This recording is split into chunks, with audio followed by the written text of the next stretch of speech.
All right, are you ready for this? One of your favorite people, one of ours, forever a part of the GMA family, is here. The one and only Joan Lunden. Hi, it's great to see you. It's great to be here. You weren't here 17 years. I know. Can you believe that? No. As I got up this morning late, I said, how did I do this for 20 years? I don't know. You slept in, and you had every reason to. But the reason that you are here is that she edited a new book. It's called Chicken Soup for the Soul: Family Caregivers, 101 Stories of Love, Sacrifice, and Bonding. It is a topic that's very close to your heart. And yours as well. Yes. We're both, we both have elderly moms. And, the thing is, this is an age-old book. I remember interviewing Jack Canfield for this series, and whoever knew that there would be hundreds published in the series. But this time they asked me to actually co-author the book, and I interviewed many, many, many experts in the field. I interviewed some celebrities, but everybody was a caregiver themselves, whether it was Lisa Gibbons or Jill Eikenberry, or whether it was Gail Sheehy, who I remember interviewing here for Passages. And then later she wrote a new book called Passages in Caregiving. And when you go through these 101 stories, Robin, you take away so much information, but I think it's a wonderful way to impart information to people through the telling of people's personal, heartwarming stories. And yours included. I loved how you began the book because your brother was ill.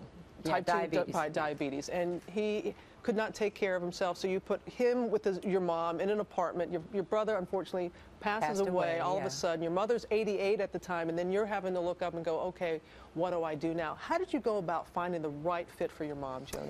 Well, I think I'm just like everybody out there. We don't plan ahead. We know it's coming. Oh, there's my mom. Gladys. She was here many times. That's actually us right here on the set. Now, we're reading a book right there, and I'll just give you a couple little things. A really good thing to do with the elderly, because they don't really live in our reality so much anymore. They live in the past. And I make these wonderful photo books, and you can just take photos. Don't take photos of your kids today, because take photos of you when you were young and them when your mom and dad first met and married. And that, my mom, when I put these books in front of her, she'll just go on for hours reminiscing, and it's kind of like reconnecting her to her past. And when I went out, when my brother died, and I had the two of them living together, and I had to be planning a funeral, I had to plan a new life for my mom, find a new place for her to live. And to be perfectly honest, I found this fabulous place if my mom had been my mom of 20 years ago. But the idea of going down and being a social butterfly in the dining hall and entertaining people in this great apartment, that wasn't her anymore. That wasn't her reality. She couldn't remember people, and it would frighten her when she would go downstairs.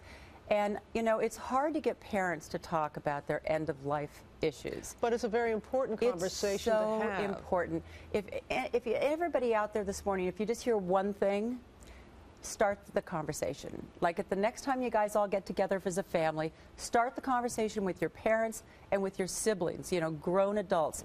We don't want to face it. The parents don't want to talk about it. I'm hoping that people will buy this book and give it to their parents, and their parents will read it and start understanding that the most loving gift they could give their children is to start this conversation, and don't make the children deal with these tough, complicated issues in the time of crisis.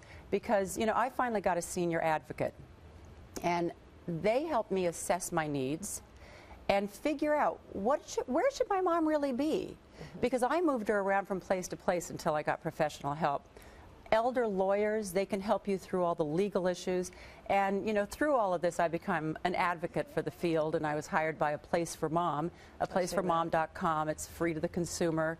You log on, and what happens is someone calls you, and they help you figure out, they help you face the realities of what your parent really needs and where it will be safe for them. Parents want to stay in their own home, but that's not always the best thing. They're alone, they don't have anybody around, it's dangerous, but it's tough navigating this journey. But this book helps us. Yes. Let me tell you, because we're going through it. My mother's been in a nursing home.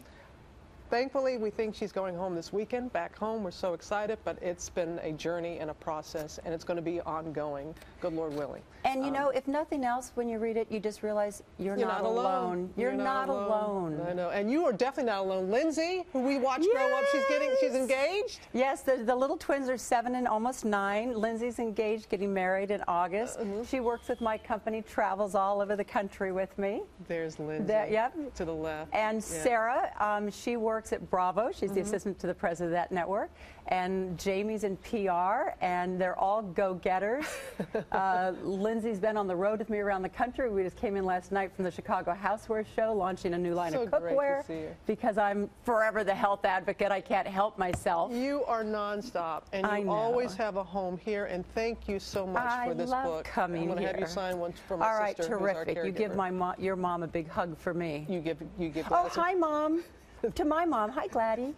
She's watching this morning. She always loved being able to get up in the morning and see me. It was like almost having me with her there in California. I know what you mean. That's how my mom is in Mississippi. We can just go on and on and on.